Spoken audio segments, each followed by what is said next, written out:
Bună, dragii mei, bine ați venit la previziunile voastre pentru energia lunii martie, pentru toți cei care s-au născut cu soarele, luna sau ascendentul în leu.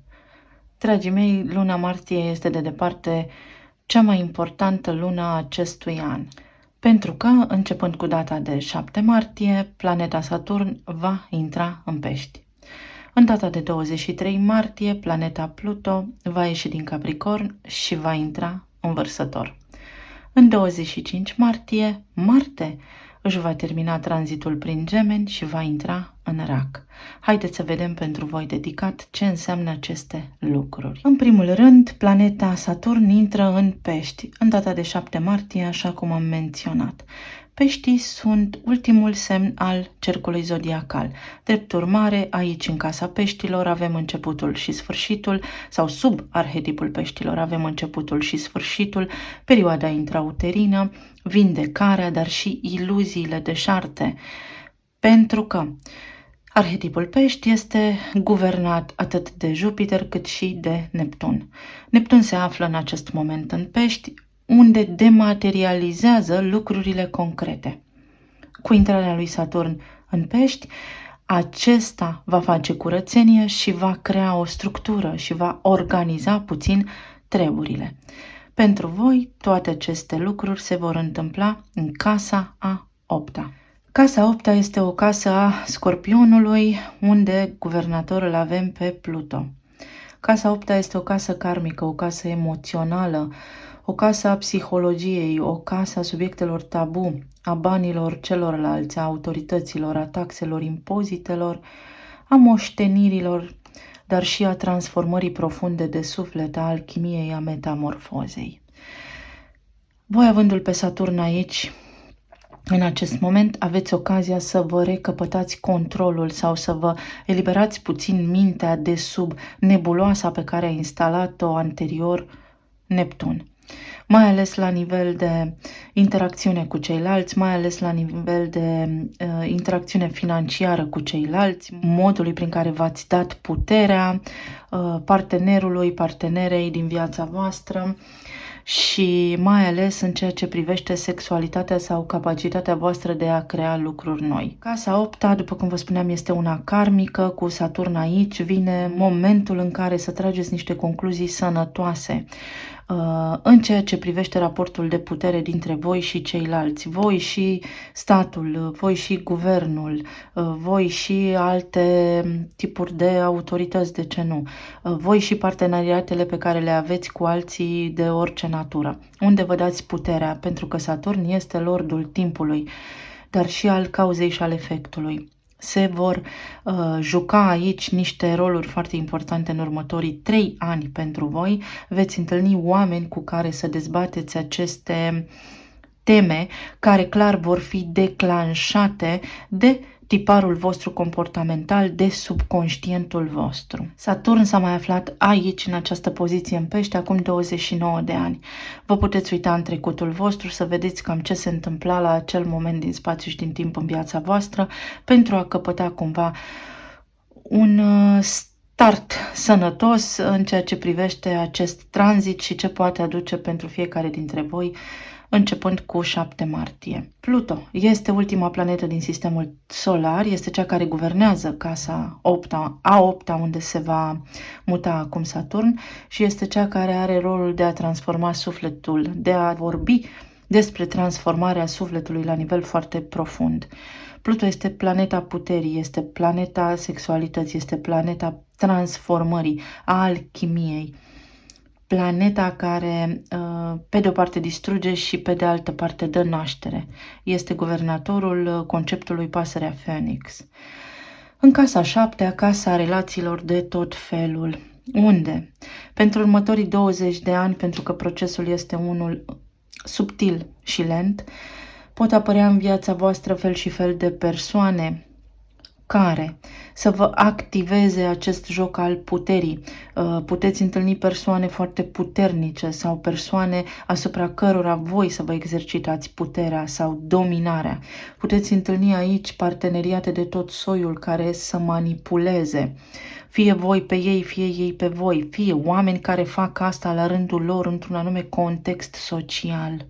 Aceste interacțiuni dintre voi și oamenii pe care îi întâlniți acum, dacă sunt clădite pe o bază sănătoasă sau dacă voi conștientizați, pentru că Pluto este guvernatorul vostru de casa a patra, acolo aveți Scorpionul, că tiparul pe care voi îl aveți în relațiile cu ceilalți se datorează mediului în care ați crescut, modelului parental pe care l-ați avut. Acum puteți vindeca și scoate la lumină aceste lucruri pentru a căpăta echilibrul despre care Saturn vorbește în Pești în casa a 8-a. Casa a 8-a vorbește despre moartea orgoliului, casa a 7-a despre parteneriate, despre lucruri care sunt făcute să dureze, despre cum folosesc eu legea atracției în buna desfășurare a vieții mele. Dacă nu sunt conștient de cine sunt autentic eu în sufletul meu, voi atrage în viața mea oameni care să declanșeze în mine situații care să mă provoace pentru ca eu să vindec tiparele care sunt în subconștientul meu și de care habar nu am. Marte în Rac vine cu acțiune, cu o doză de impulsivitate, dar tot așa cu scoaterea la suprafață a emoțiilor care sunt acolo adormite cu minți în mintea mea, în subconștientul meu, pentru a face curățenie.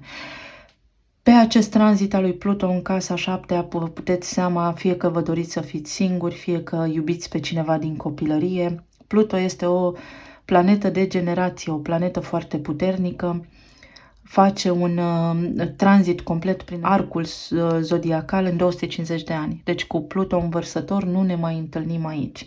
Tot în această perioadă vă puteți aduce aportul la nivel social, pentru că Vărsătorul înseamnă societatea, umanitatea, prin parteneriatele, colaborările pe care le veți avea. Puteți descoperi că sunteți pasionați de psihologie, puteți avea tot soiul de conștientizări, vă puteți trezi spiritual într-un moment din viața voastră când lucrurile poate nu funcționează foarte bine din punctul vostru de vedere, la un nivel de conștiință înaltă sau în conștiința supremă. Haideți să vedem ce ne spun și cărțile despre toate acestea. Este fără dar și fără poate un început foarte important pentru voi. Martie marchează o foarte lungă perioadă de timp în viețile noastre ale tuturor. Am două cărți aici, 29 și 35 ca numere. Casa și să ne descoperim sensul vieții noastre. Tot ceea ce va începe pentru voi, subtil, încet și sigur, începând cu această lună, va dăinui în timp, pe o perioadă foarte îndelungată de timp. Saturn s-a mai aflat în Pești, nu știu dacă am mai spus, repet, în tot cazul, acum 29 de ani. Iată, 29 de ani. Undeva acum 29 de ani, voi ați experimentat în copilărie, poate sau în casa voastră, în relația voastră de atunci, niște lucruri care au avut legătură cu modul în care voi v-ați manifestat de atunci până în momentul prezent viața. Pentru unii dintre voi cu energia maternă, pentru alții dintre voi cu energia paternă.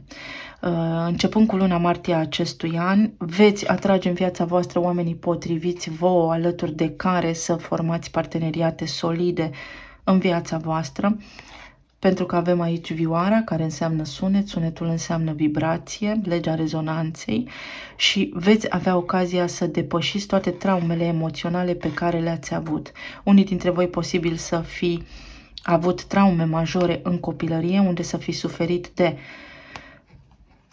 rana de abandon, rana de respingere, de lipsa iubirii părinților sau a unui părinte.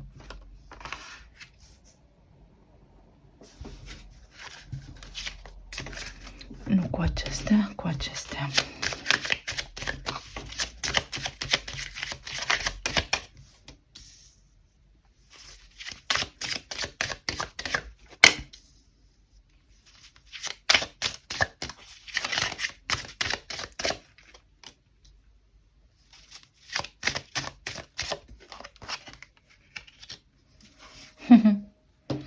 Ce cărți frumoase!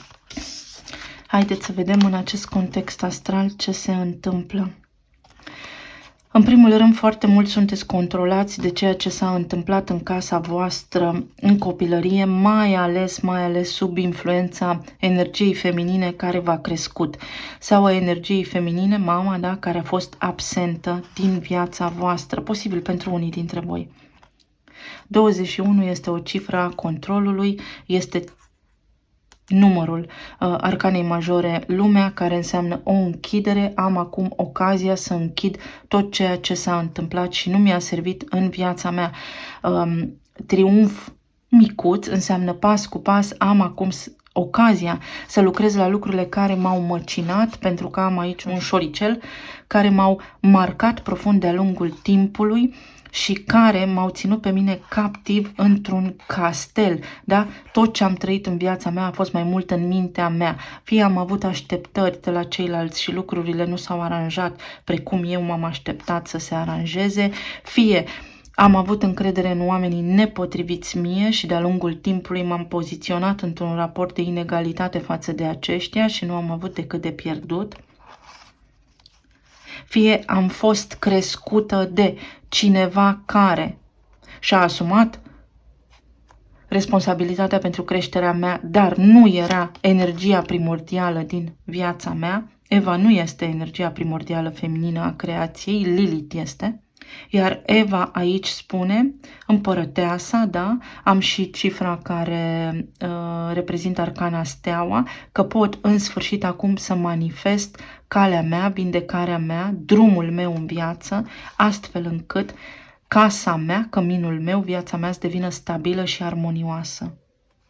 3.6 și 3.9 mă voi folosi sau mă pot folosi acum de tranzitele acestea pentru o perioadă foarte lungă de timp, să descoper în sfârșit cine sunt, ce povară și traumă port în spate, să înlătur tiparele care nu-mi servesc, nu îmi aparțin, pentru că până acum am operat dintr-o perspectivă greșită, am fost cine am crezut eu că sunt sau cine am fost învățat sau învățată că sunt și nu acela a fost drumul meu și calea mea. Sensul vieții mele abia de acum începe. Evident, dacă depun efortul, depun munca necesară conștientizării, poate fac și terapie sau poate încep să citesc, să caut, să mă cunosc, să mă dezvolt.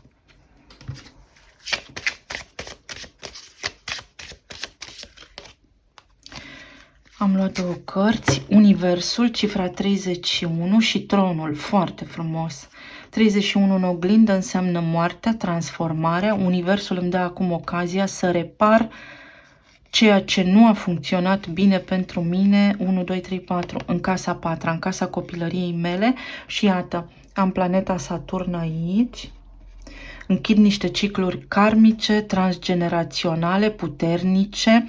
Iată, aici sunt doar energii feminine, eu, mama și bunica, posibil, pentru cei care vă regăsiți, sau eu, tata și bunicul, sau, înțelegeți, o dinamică din aceasta relațională între voi și bunici, părinți, și să vă asumați viața voastră, să descoperiți cine sunteți, să vă folosiți de puterea focului cosmic pentru a vă recrea viața, pentru a învăța cine sunteți, pentru a renaște din nou. Și numărul 45. Atunci când eu devin stabil, apare schimbarea în viața mea. Dar trebuie înainte de toate să intervină transformare. Cartea Moartea este Scorpionul, guvernat de Pluto din nou. Se vor petrece în viața mea niște lucruri care toate sunt menite, puse acolo să mă ducă pe calea mea, potrivită mie. Să îmi clădesc o casă, o familie, așa cum îmi doresc. Voi lua 5 cărți și apoi încă 5, adică 10, care ne ajută să rescriem. 10 este cifra prin care ne rescriem tiparele. Pentru leu, magicianul, foarte bine. Asul de spade, 7 de spade,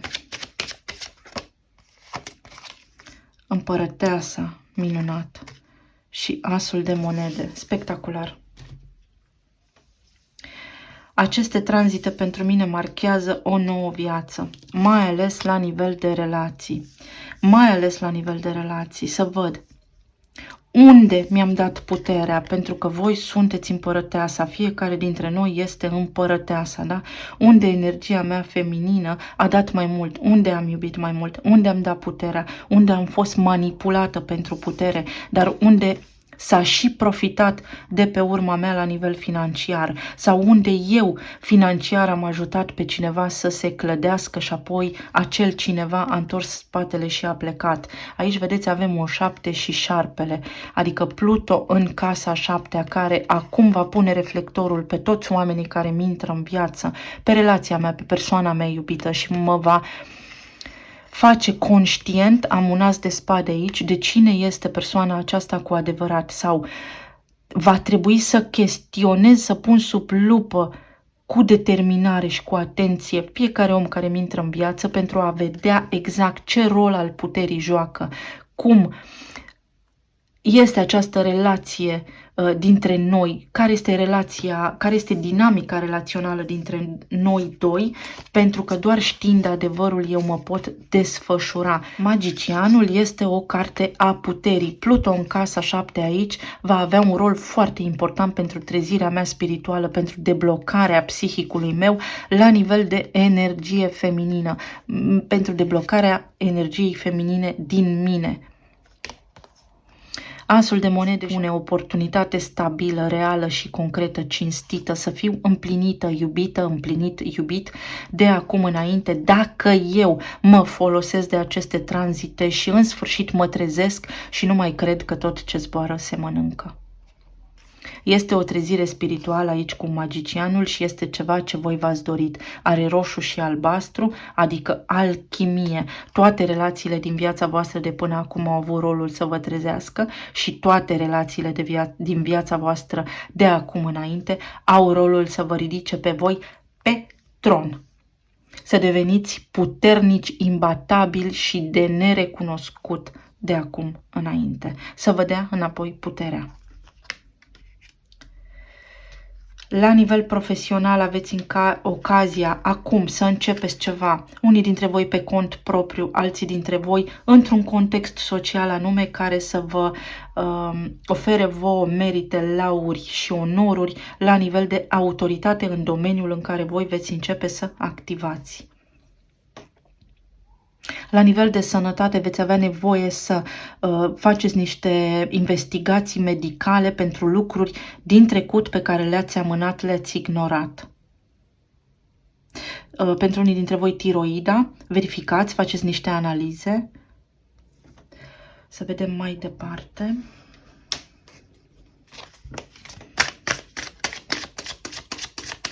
Pentru unii dintre voi revine din trecutul vostru o persoană care la un moment dat v-a trădat încrederea, va fi fix alegerea voastră dacă mai doriți să intrați în acea relație sau nu. Dacă intrați, acea relație va juca cumva un rol repetitiv în existența voastră pentru ca voi să vă treziți și să începeți să vedeți cu adevărat ce mască poartă oamenii din jurul vostru. Sunt sinceri sau nu? 8 de monede, judecata, 5 de monede, 10 de cupe, 7 de bâte, 8 de cupe. Foarte frumos. Începând cu luna martie a acestui an, dragii mei, sunteți chemați la apel, da, de sufletul vostru, de conștiința voastră divină să vă treziți și să părăsiți lucrurile, situațiile, serviciile, serviciul, persoanele care nu vă mai servesc și care vă fac rău, alături de care trebuie să vă apărați și să vă justificați în fiecare moment al vieții voastre.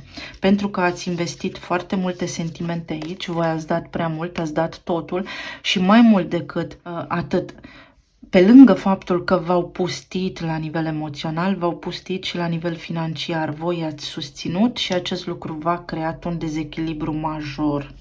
Veți afla despre niște nereguli din trecutul vostru pentru care ați luptat și veți recupera unii dintre voi niște bani care vă sunt datorați. Iar pentru alții dintre voi de acum înainte lucrurile vor funcționa corect, clar, cinstit, dacă voi vă asumați acest lucru și vă treziți din visare și încetați să vă mai sacrificați pentru cel de lângă voi. Dar toate lucrurile acestea, nu uitați, au rădăcini în copilăria voastră, unde voi preluați energia mediului în care v-ați dezvoltat, dacă cineva râdea, râdeați și voi, dacă cineva plângea, plângeați și voi și așa mai departe. Și sub o formă sau alta să știți că v-ați apărat și acea nevoie de a vă apăra pe unii dintre voi v-a dus într-o formă de escapism, posibil adicții, chestii de genul acesta.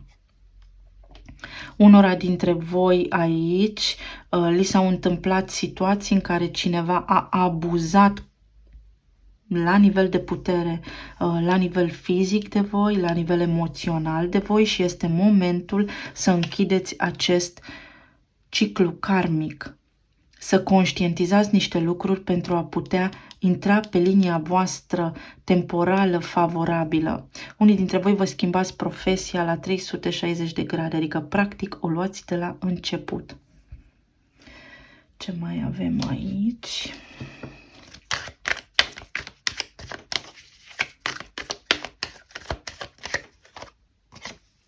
Regele de bâte, posibil să cunoașteți pe cineva alături de care să aveți un nou început, care să se asemene foarte mult cu cineva din trecutul vostru, dar este o iubire ca în filme cu ghilimele de rigoare, este iubirea voastră adevărată sau va avea acest om, această femeie asupra voastră un efect transformator profund de la cel mai mic nivel până la cel mai înalt nivel.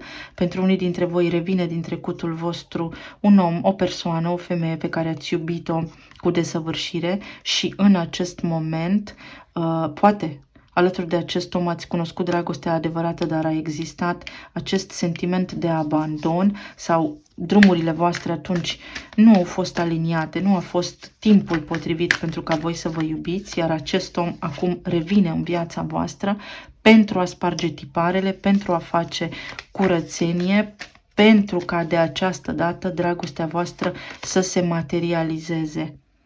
Se repetă 8 de cupe.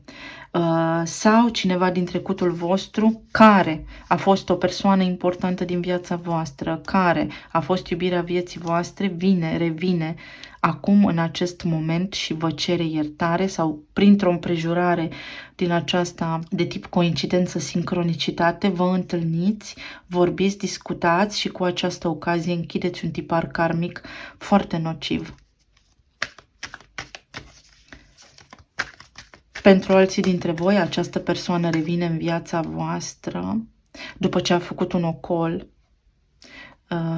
realizând că a plecat, deși nu trebuia să plece. Iată, revenire din nou, 6 de cupe. Reluați o relație cu cineva, cu o conexiune de suflet puternică, cu cineva alături de care ați simțit că v-ați cunoscut prin alte vieți. Pentru alții dintre voi veți cunoaște pe cineva cu care aveți un contract la nivel sufletesc, alături de care să evoluați și să vă puteți transforma.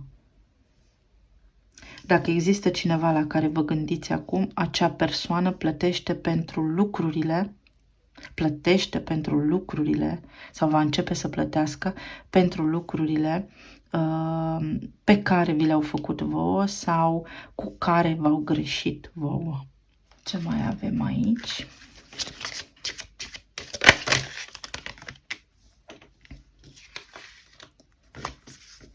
Fericire. Am semnul Gemeni. Fericirea vine din comunicare, este momentul să cercetez, să vorbesc, să articulez, să gândesc și să înțeleg ce anume mi-a blocat fericirea până acum. și am cifra 15, dorința mea de schimbare, dar 15 în tarot este și diavolul, să înțeleg că poate până acum în relațiile mele a fost o relație mai mult de codependență, de infatuare și poate nu de iubire adevărată pentru mulți dintre voi. Și atunci, odată ce mă eliberez de lucrurile acestea, regăsesc fericirea și are loc să intre în viața mea acum cineva nou, alături de care să-mi creez o familie. Am lumea care mi arată un nou început, am asul de cupe și 6 de cupe aici, soarele, 10 de cupe, împlinirea. Următorii 20 de ani, da, știu că sună mult, următorii 3 ani, 20 de ani, sunt foarte importanți pentru voi, pentru a ajunge la acest nivel de armonie în următorii 3 ani. Puteți să simțiți așa cumva la nivel de relație un sens de izolare, dar aceasta este pusă acolo pentru ca voi să vă vindecați, sau poate voi vă doriți să fiți singuri o perioadă pentru ca voi să vă vindecați, pentru ca alte lucruri noi să crească în viața voastră și să puteți redeveni împărăteasa. Aveți niște cărți superbe. Niște cărți superbe, talismanele.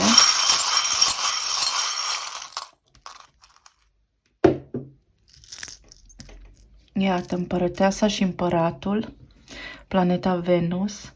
Clar, este un moment prin care să vă reluați puterea în viața voastră. Uite lumea, uite roata, ambele sunt valabile aici. Este momentul să îmi găsesc sensul vieții mele. Vedeți aici vioara, se vede, da?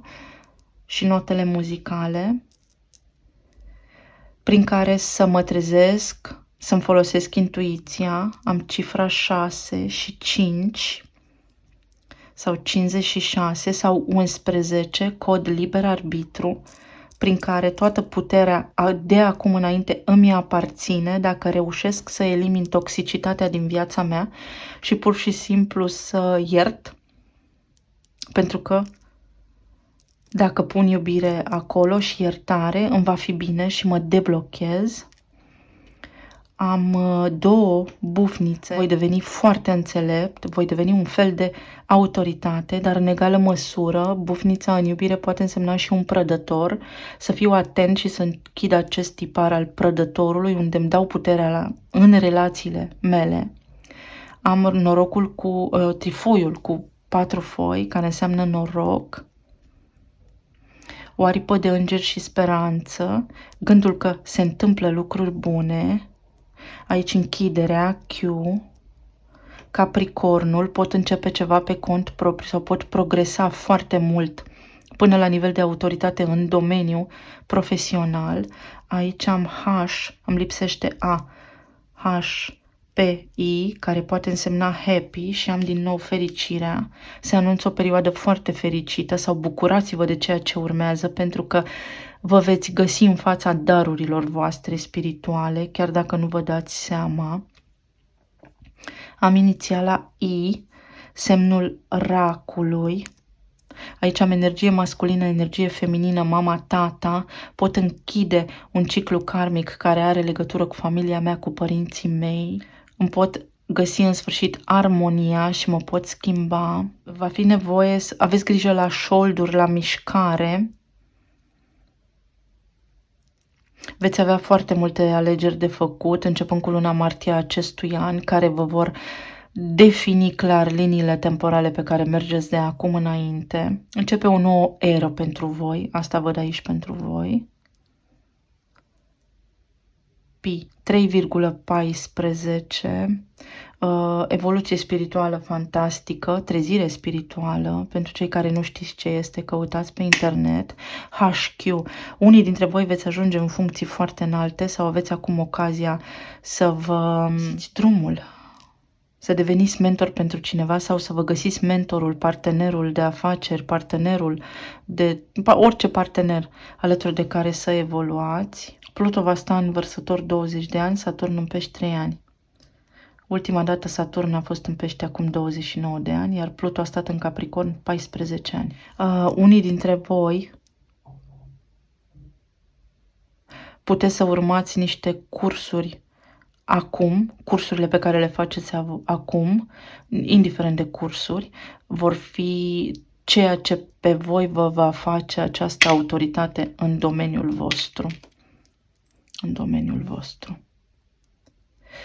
Cam atât, dragii mei, vă doresc, văd aici ceva medical sau vindecător, de orice natură, terapeuți, voi știți, vă aștept în comentarii. Vă mulțumesc tare mult pentru timpul acordat, vă doresc să aveți o lună minunată și o traiectorie în viață de succes, plină de iubire și să fiți sănătoși. Pa, pa!